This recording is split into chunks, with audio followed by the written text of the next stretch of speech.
Para kung makapagpagawa kayo ng temporary plate, naka-indicate po kasi doon yung plate number na ipapagawa nyo po as temporary po muna. Pwede. Apo. Yes, Resi.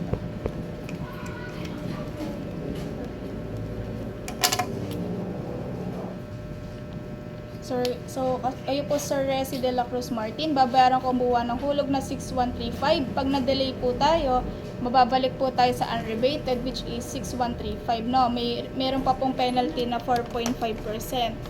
So 6135 po plus 4.5 pag na-delay po. Ang magiging monthly nyo po ito na po. Pag na-delay po. Magsisimula po ang payment nyo sa July 17, 2024. Matatapos naman po siya ng July 17, 2027 dahil 3 years po siya.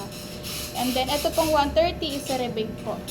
Magbabayad po tayo ng 350 sa last payment nyo, sir. Processing fee ng original ORCR at ng duplicate fee.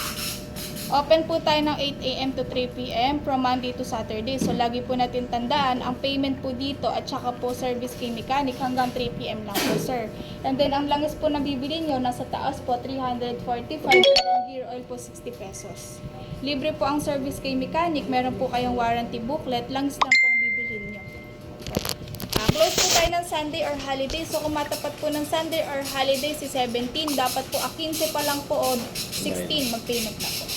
And then, may tinatawag po tayong first 3 months. Sa first 3 months po, madelay lang po ng payment, babatakin na po ulit ang unit. And then, asahan nyo po sa first 3 months, sir, may collector po namin na mag-iikot sa inyo for checking lang po ng unit. And then, wag nyo po munang papagalaw yung wirings for 1 year para hindi po ma-void yung warranty. First 500 kilometers po, change oil na po. 500. Opo. Sa inyo na po ito, copy na po ito.